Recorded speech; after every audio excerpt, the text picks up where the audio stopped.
What's up, everybody? Welcome back to the channel. Now, I hate to be one that gloats and brags about myself, but you know what? I hate to say I told y'all so. I told everybody about this. Like, the mainstream news totally ignored this, and they were like, no, Donald Trump's gonna pardon January 6th rioters, blah, blah, blah, blah, blah. Well, you know what?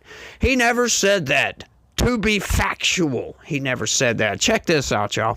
Vance says January 6 participants who committed violence obviously shouldn't be pardoned. And this has always been what the idea was. People that commit violence, well, like, we don't like these people. Like, you go out there, you a knucklehead, you fight with cops. Yeah, you're on your own, buddy. I'm sorry. We're not going to help you out.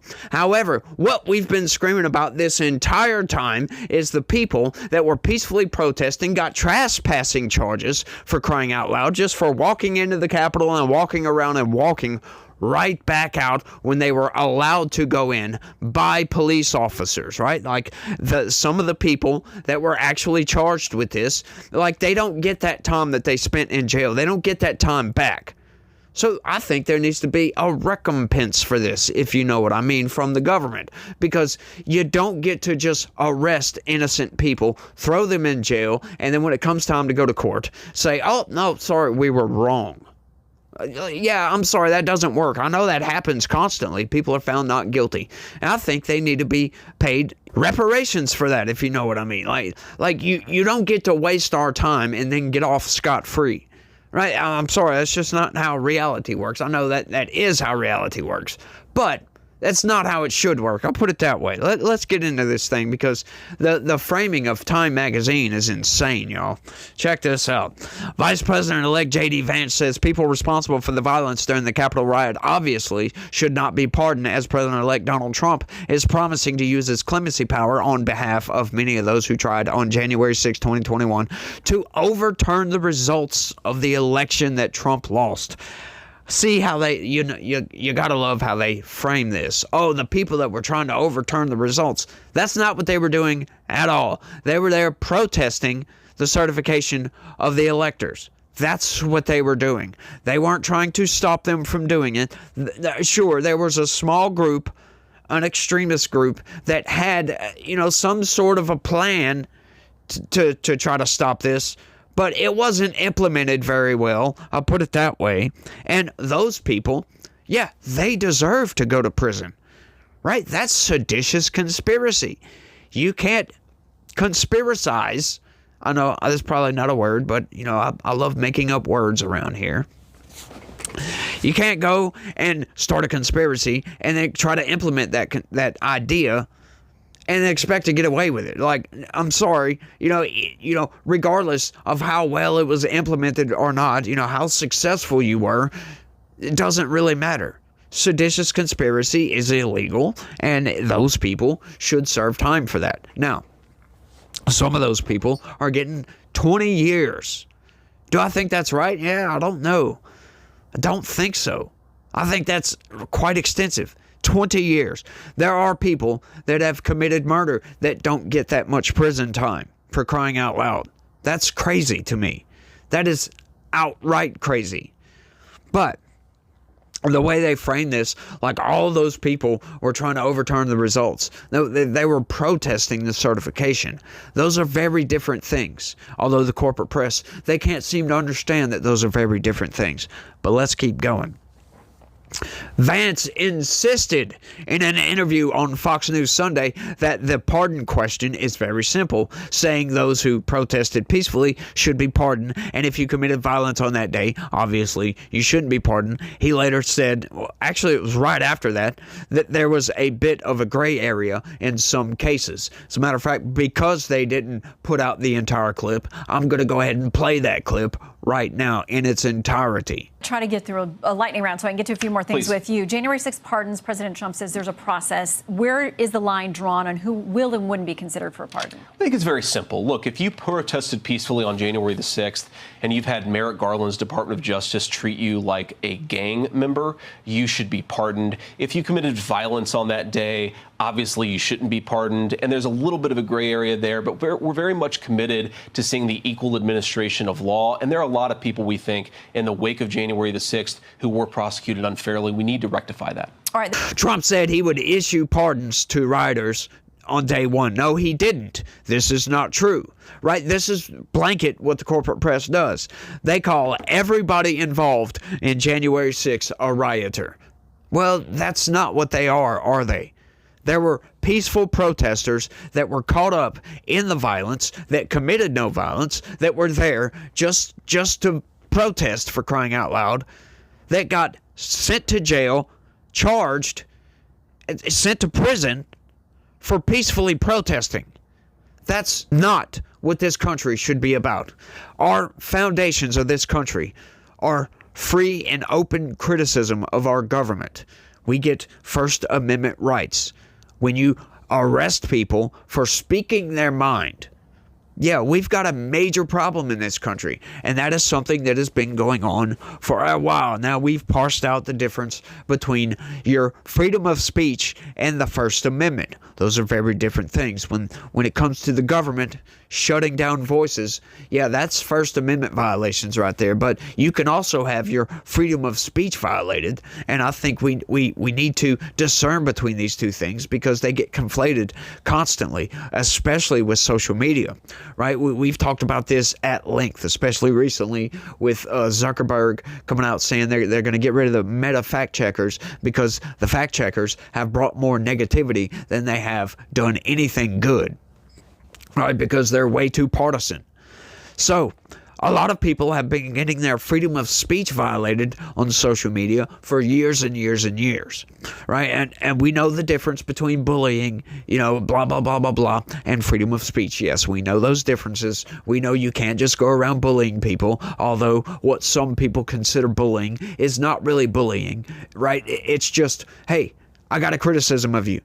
Some people take that as bullying. That's garbage. That's ridiculous. If you have a genuine criticism of somebody, right, leave them down in the comments section.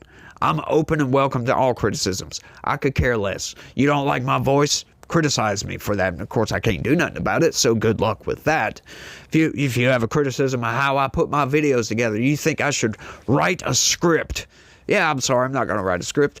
The news articles are script enough for me, if you know what I mean, because I like to give you guys my genuine opinions on these things, and somebody's genuine opinion, they can't just make something up that's not true right off the top of their head, and you know what I'm saying, like genuine opinions, in other words. Right, like it just doesn't work like that. You'll be contradicting yourself all over the damn place. And as so far, I haven't got a single criticism of me contradicting myself. So, I try to give you guys my open and honest, a transparent review of my brain, essentially, is what I'm doing here. Because that's what this is all about, giving you my legitical response. But let's keep going, Let's keep going. Which begins on January 20th. Most likely, I'll do it very quickly, he said recently on NBC's Meet the Press. He added that those people have suffered long and hard, and there may be some exceptions to it. I have to look. But, if somebody was radical, crazy, they didn't finish that quote, by the way. Like they just left it at that. But he's right about that, and that's what J.D. Vance is saying. There's some gray area. Some of these people that were arrested for violent charges, right? Fighting with cops. Yeah, maybe they're not necessarily responsible for that. Maybe they just got strung up by the government. They got caught up in all these arrests. Maybe they didn't fight with cops. Maybe they didn't throw a brick through a window, right? Like some of these people were illegitimately arrested for violent charges that really didn't commit any violence whatsoever. That does happen. More than 1,500 people have been charged with federal crimes stemming from the siege that left more than 100 police officers injured and sent lawmakers running into hiding as they met to certify Democrat Joe Biden's 2020 victory. Hundreds of people who did not engage in destruction or violence were charged only with misdemeanor offenses for illegally entering the Capitol, which is a public building, by the way. And some of those people that were issued misdemeanors, spent time in prison for those misdemeanors. As a matter of fact, go look into the charges. Time magazine, for crying out loud. These people just lie through their teeth. Or they'll frame things in a certain way that's just totally divorced from reality. Just, it offends me, if you will. Others were charged with felony offenses, including assault for beating police officers. Leaders of the Oath Keepers and the Proud Boys extremist groups were convicted of seditious conspiracy for what prosecutors described as plots to use violence to stop the peaceful transfer of power from Trump, the Republican incumbent, to Biden. In a post on X, Vance responded to criticism from supporters of the Capitol rioters that his position did not go far enough to free all convicted. "I've been defending these guys for years," he said. The president saying he'll look at each case, and me saying the same, is not some walkback, Vance said. "I assure you, we care about people unjustly locked up. Yes, that includes people provoked, and it includes people who got a garbage trial." Yes, some people got most definitely a garbage trial. Some people were provoked into committing violence, right? We saw the videos of the cops shooting beanbags into the crowds before the riots even started. Yeah, so that's just a bit of evidence that needs to be looked at, right? We don't need to just blanket say that everybody involved with January 6th is innocent and should be pardoned outright. I don't know anybody that is arguing for this. Maybe there are some of those people out there, but I haven't seen any comments whatsoever that somebody that was fighting with cops, that rushed that barricade, that broke down that barricade and went in fighting with cops, I haven't seen any argument that those people should not have gotten at least some prison time, right? Maybe they got overcharged. Maybe we need to look at that, right? Sure, I'm right there with you on that. Maybe if you just broke down the barricade, ran in, blah, blah, blah, blah, blah, and then ran back out and you got some sort of, 3, 4, 5 years in prison for that. Yeah, that's ridiculous. If you didn't injure any police officer or destroy any property, I'm sorry.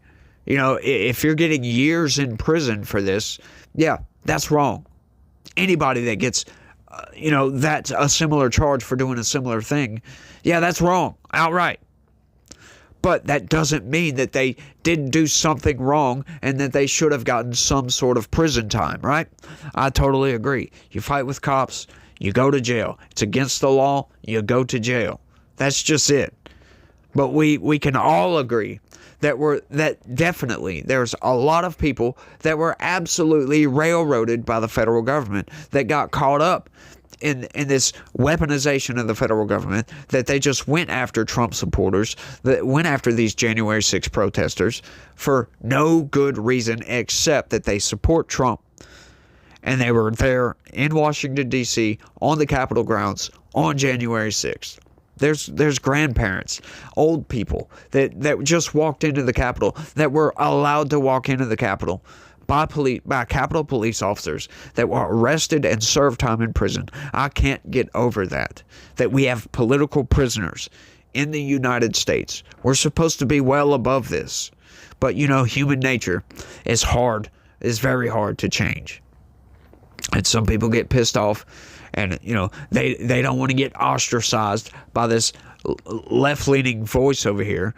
So they do everything they can to sully the name of some good people over here, right? It's terrible what's happened. But I just thought that was an interesting story. But right quick, I also want to show you guys what else I think is very, very interesting, and I'm just going to expound upon this right quick. Check this out, y'all. As fires destroy part of L.A., California lawmakers start special session to prepare for Donald Trump. And they wonder why they're getting so much criticism over this. That's just a very funny headline I wanted to bring to you guys. I'm not really going to talk about it all that much because I know you can imagine what I'd have to say. This was something I almost covered yesterday, but I came across that Second Amendment article, and I figured, hey, look, I got to cover that. That's great. That's something great to talk about. Hopefully that law gets passed. If you haven't seen that video, go check it out. It's great. We're getting our Second Amendment rights. We're getting them back to where they were when the Second Amendment was actually implemented in the first place. And it's great. I'm loving this. loving it outright. But, it's a sad state of California that they're more worried about Donald Trump than they are the people that lost everything. It's just insane. I wish we didn't have to go through these disasters, but it is as life is, right? Just sometimes stuff happens, and ain't nothing you can do about it but pull together, get your community out there, and help each other build back to get yourselves back. My heart goes out to these people, and I know that's kind of cliche, but it needs to be said because people need to know they have support, right? And if you could support these people in any way you can, I would suggest doing it. You donate $5, $10, whatever you can. Donate to these people. Help them out. Just because it's California doesn't mean they're not human. Doesn't mean they don't have a heart and emotions. And you've got to feel for some of these people that have absolutely lost everything. I know what it's like to go through one of these disasters. I live in Southwest Louisiana. We've been hit by several hurricanes, right? And I've lost a lot during some of those, right? Hurricane Rita was quite bad when it comes to me, but I think I've railed on this long enough. I want y'all to let me know what y'all think about all this down in the comments section. That is all I've got for this one. Y'all try to have a good day and stay legitical. And don't forget to hit that like button. Peace.